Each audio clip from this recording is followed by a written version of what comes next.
Bonjour à tous, j'espère que vous allez bien. On se retrouve aujourd'hui pour une nouvelle vidéo YouTube et je fais cette vidéo parce que je parle souvent sur mon compte Instagram du fait que je trempe mes céréales, mes légumineuses, mes oléagineux et vous êtes nombreux et nombreuses à me demander pourquoi je le fais. Alors je voulais vous expliquer dans une courte vidéo la raison. Cette raison, elle est simplement liée au fait que tous ces végétaux sécrètent une substance qu'on appelle l'acide phytique.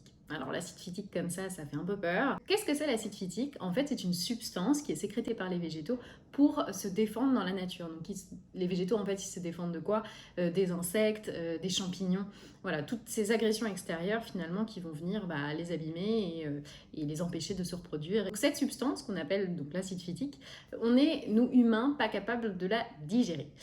Donc, on n'est pas fait, on n'a pas les enzymes en fait pour digérer cette substance-là. Donc, la façon qu'on a de se protéger un petit peu pour aider notre intestin, parce que je vous expliquerai après quelles peuvent être les conséquences en fait d'ingérer trop d'acide phytique, ça va être de faire tremper nos céréales, nos légumineuses, nos oléagineux, minimum 8 à 12 heures dans de l'eau. Alors, les puristes diront qu'il faut de l'eau de source. Maintenant, voilà, si vous avez une consommation qui est assez élevée de tout ça, et je vous le souhaite parce qu'il faut manger des céréales, il faut manger des légumineuses, ça coûte un peu cher. Donc là, je le fais avec l'eau du robinet.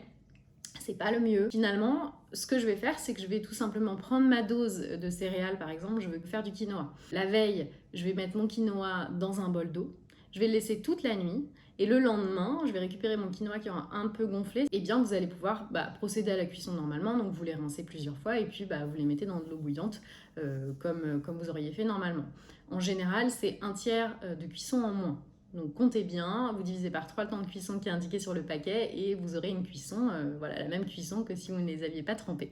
Moi c'est vraiment quelque chose que je vous recommande parce que vous le savez ou peut-être pas, mais j'ai des difficultés, j'ai eu des difficultés à digérer et j'ai réussi en partie à m'en sortir et tremper ça a été une des raisons. Alors pourquoi ? Finalement, l'acide phytique, c'est une substance qui est très agressive pour le corps et très agressive pour la paroi intestinale. Ça va faire sécréter en fait une protéine qu'on appelle la zonuline. C'est bien que c'est pas évident et que il faut s'organiser. Alors vraiment, dès que vous pensez à une céréale ou des légumineuses à faire cuire, toujours la veille, dites-vous, ok, je fais tremper. Et moi, en général, je le fais le dimanche parce que j'aime bien cuisiner le dimanche pour la semaine.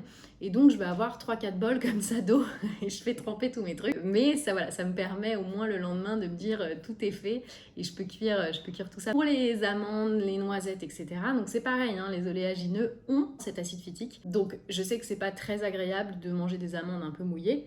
Donc, ce que vous pouvez faire, c'est que vous les faites tremper et puis le lendemain, c'est un petit peu plus long, mais vous les mettez au four à 40 degrés pour les faire sécher. C'est un conseil que je vous donne.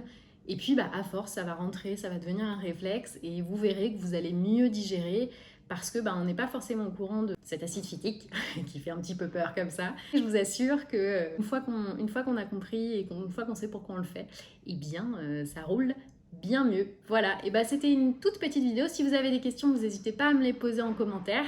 J'y répondrai avec un immense plaisir. Si vous avez un sujet sur lequel vous voulez que j'intervienne, encore une fois, n'hésitez pas. Et puis, je vais continuer à nourrir, comme je vous le disais, cette chaîne avec de nombreuses recettes, des conseils, des astuces. Donc, si ça vous plaît, n'hésitez pas à vous abonner. J'en serai la plus heureuse. Voilà, et je vous souhaite une bonne soirée ou une bonne journée. Tout dépend quand est-ce que vous me regardez. À bientôt.